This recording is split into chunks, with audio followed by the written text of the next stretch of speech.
lui ai écrit une lettre juste avant l'opération où je lui dis « Moi, ce que je veux, c'est t'aider à retrouver cette paix un jour. Ce que je veux, c'est t'accompagner là-dedans. »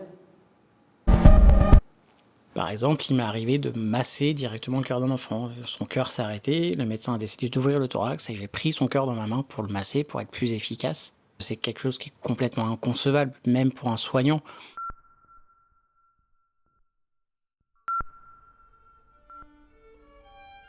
En fait, moi, je suis un enfant d'Épaquine. C'est ma mère qui prenait le Dépakine, et en fait, les médecins lui avaient dit lorsqu'elle était enceinte qu'il n'y avait pas de souci, le labo avait dit aussi, l'hôpital lui avait dit aussi, et ça m'a créé ma malformation cardiaque. Ma deuxième opération, ça a été une renaissance.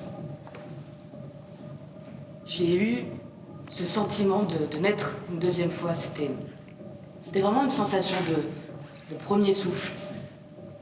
Un truc bizarre à vivre. C'est elle qui va le poser sur la table opératoire pour ensuite l'endormir. Je l'ai su très tard, je l'ai su à peu près vers 20 ans, 21 ans. Parce que ma mère a eu un énorme sentiment de culpabilité.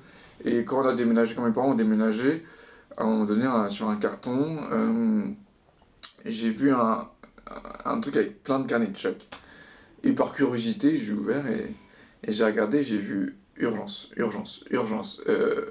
Et ma mère s'est mise à pleurer, c'est là qu'elle m'a appris qu'en fait, qu'elle avait le sentiment que c'était de sa faute parce que c'était lié au Dépakine, tout ça. Quand je suis parti, j'ai eu la sensation de voir tout ça, que des éclats, des couleurs belles et vives qui se mélangeaient avec des formes. Et surtout, c'est comme si